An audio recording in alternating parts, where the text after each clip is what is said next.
मैंने श्रीमद् भगवद गीता तब तक नहीं पढ़ी थी जब तक मुझे ये ज्ञान नहीं हुआ कि हम सब आत्माएं हैं और ये जिंदगी हम आत्माओं के लिए एक इम्तिहान है अपने अंदर से अपने सबसे अच्छे रूप को बाहर निकालने का।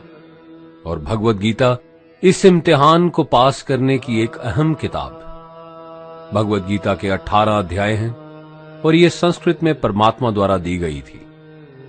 समय के साथ संस्कृत भाषा रोजमर्रा की जिंदगी से निकल गई और ये ज्ञान मनुष्य से दूर हो गया। समय समय पर भगवद गीता के साधारण अक्षरों में अनुवाद किया गया।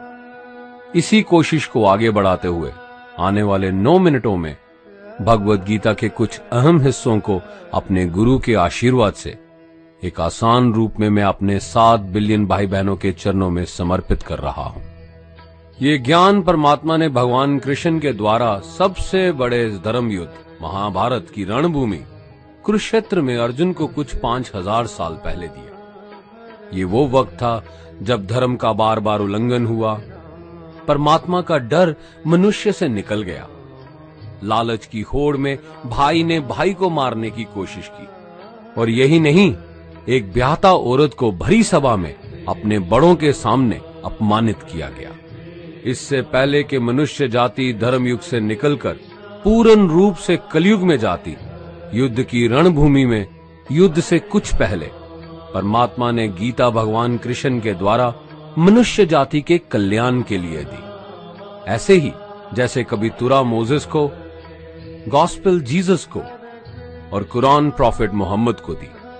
गीता, बाइबल, कुरान, तुरा, गुरु ग्रंथ साहिब परमात्मा द्वारा दी गई किताबें हैं जो किसी एक धर्म के लिए नहीं बल्कि पूरी मनुष्य जाति के लिए है, पूरी इंसानियत के लिए है, सब आत्माओं के लिए है। क्योंकि ये आत्मा को परमात्मा के बारे में, उसकी सृष्टि के बारे में और सबसे अहम ये उन कायदों के बारे में समझाती है जिनका आत्मा को मनुष्य के रूप में हर हाल में पालन करना होगा, रक्षा करनी होगी।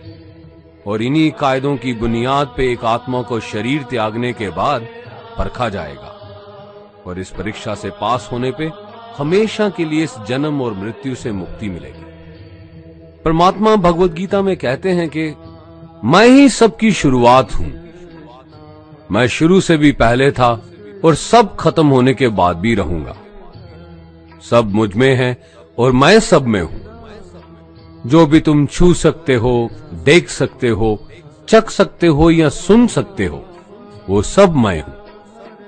ये नदियां, पहाड़, सूरज, ग्रहण, चांद, सितारे सब मैंने बनाए हैं। मैंने ही भगवान, शैतान, राक्षस और इंसान बनाए। मैं सर्वव्यापी हूं, सब में रहता हूं, सब में मैं हूं, मैं ही हूं। मैं ही ब्रह्मा बन के सब बनाता हूं और रुद्रा बन के सब नष्ट कर देता हूं। मैं ये सृष्टि यूं ही बनाता और तोड़ता रहूंगा ताकि आत्माओं को मौके मिल सके इस जन्म और मृत्यु से एक दिन मोक्ष पाने को, हमेशा के लिए परमात्मा के साथ रहने को।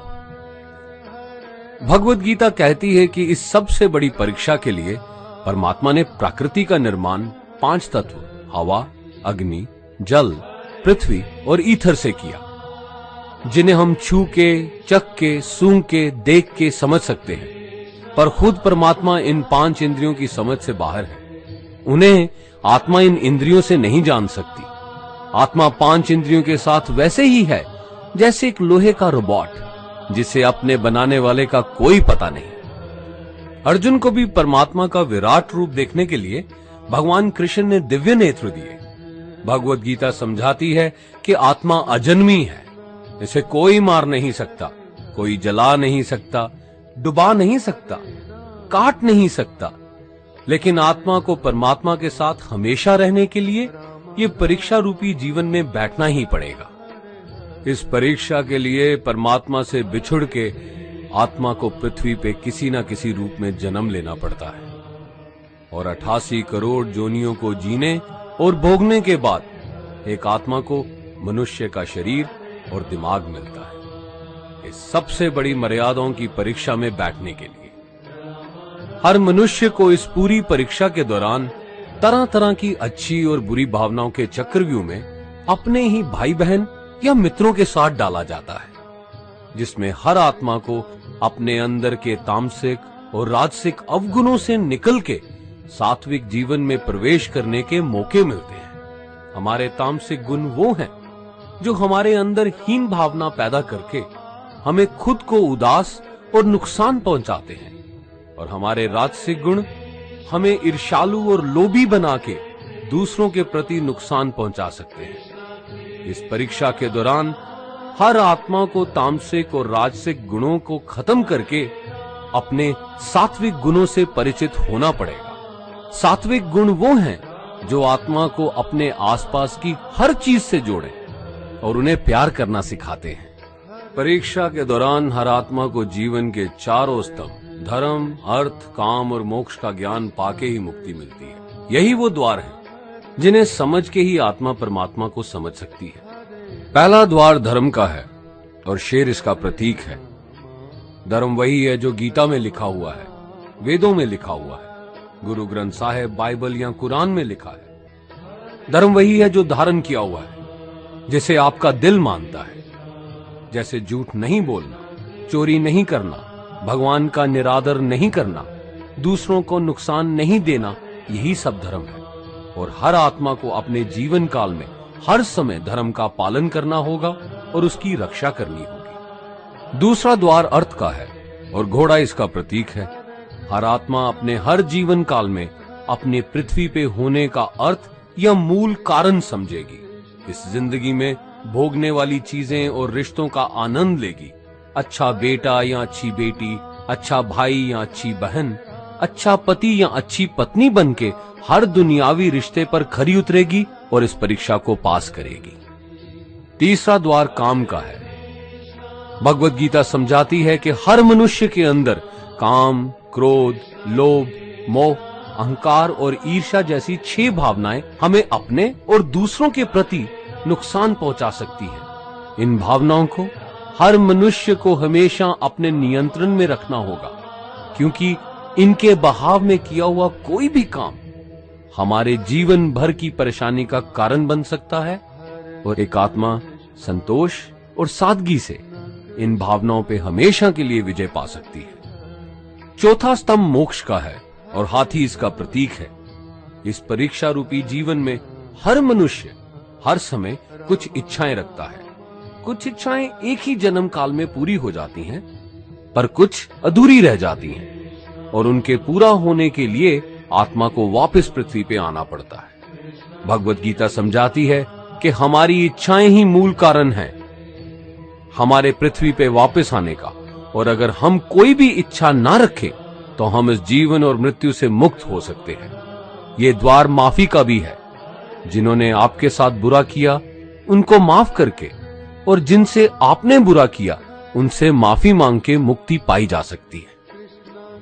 जब तक आत्मा इन चारों दरवाजों धर्म, अर्थ, काम और मोक्ष को समझ नहीं लेती, तब तक आत्मा को बार बार इस मनुष्य रूप में आना ही पड़ेगा। परीक्षा का समय खत्म होते ही आत्मा शरीर और अन्य सब वस्तुओं का त्याग कर देती है। जो भी संसार में रहकर बनाया वो अब किसी और का होगा, और आत्मा अपने कर्मों के फैसले के लिए चली जाती है। आत्मा के अच्छे बुरे कर्मों का हिसाब होता है। अपने अच्छे कर्मों के लिए आत्मा कुछ वक्त के लिए स्वर्ग और दुष्कर्मों के लिए नरक में चले जाती है। नरक में आत्मा को अपने पापों के अनुकूल सजाएं मिलती हैं, पर सजा खत्म होने के बाद आत्मा को फिर से एक नया शरीर और नया दिमाग मिलता है इस परीक्षा में फिर से बैठने के लिए। और हर परीक्षा में वही सब फिर दोहराया जाएगा, जिंदगी के 4 स्तंभ धर्म, अर्थ, काम और मोक्ष को समझने के लिए। हर जन्म में अपने कई जन्मों के कर्मों के हिसाब से हर आत्मा को कभी अच्छे और कभी बुरे हालातों से जाना पड़ता है। लेकिन जब तक आत्मा परमात्मा के साथ योग को नहीं समझ लेती, वो मुक्ति नहीं पा सकती। भगवत गीता समझाती है कि मनुष्य अपने शरीर, दिमाग या दिल से भगवान को पा सकता है।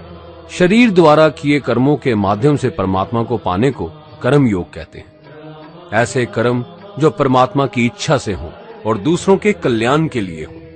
वाल्मीकि ने रामायण लिख के श्रवण ने अपने माता पिता की सेवा और उन्हें 4 धाम की यात्रा करवा के, मदर टेरेसा ने अपने प्यार और सेवा के माध्यम से, और मैडम क्यूरी ने वैज्ञानिक खोज में अपने जीवन का बलिदान देके अपने कर्मों द्वारा परमात्मा को पाया। भगवत गीता समझाती है कि एक आत्मा दिमाग से भी परमात्मा के साथ योग लगा सकती है। इसे राजा योग कहते हैं, क्योंकि दिमाग या मस्तिष्क सब इंद्रियों का राजा है। एक मनुष्य अपनी आस्था, सांस प्रणाली, आसन, अभ्यास, साधना और तपस्या से परमात्मा को इस योग के रास्ते पा लेता है। इस योग को समझने के लिए हमें अपने अंदर की एनर्जीज यानी चक्रा और कुंडालिनी को समझना पड़ेगा। आत्मा मस्तिष्क से मेडिटेशन या ध्यान लगा के परमात्मा के साथ योग लगा सकती है। शंकराचार्य, स्वामी परमहंस, स्वामी विवेकानंद और उनके जैसे कई योगी इस योग के रास्ते परमात्मा के साथ संधि लगा पाए। परमात्मा भगवत गीता में कहते हैं कि अगर किसी आत्मा को धर्म ना भी समझ आए, योग ना भी समझ आए, पर अगर वो मेरी शरण में आ जाए तो मैं उसके सारे पाप माफ कर देता हूं। परमात्मा को ऐसी दिल की गहराइयों से पुकार के पाने को भक्ति योग कहते हैं। चैतन्य महाप्रभु, मीराबाई और भगवान हनुमान इस योग के सबसे बड़े उदाहरण हैं। लेकिन कभी आत्मा अपने होने का मूल कारण भूल के धर्म का उल्लंघन करे या पाप के रास्ते पे निकल जाए तो उसे ठीक करने के लिए परमात्मा खुद किसी रूप में पृथ्वी पे जन्म लेते हैं। आइए श्री भगवत गीता, गुरु ग्रंथ साहिब, तुरा, बाइबल, कुरान या ऐसी किसी भी दीनी किताब को पूरा पढ़ के इस जिंदगी के असली मायने समझें और परमात्मा के साथ योग लगाएं। अगर आपने इसे पसंद किया तो इसे औरों को बांटिए, ताकि सब आत्माएं अपने यहां होने का मूल रूप समझ सकें और इस जन्म और मृत्यु से मुक्ति पाके हमेशा परमात्मा के साथ रह सकें। धन्यवाद।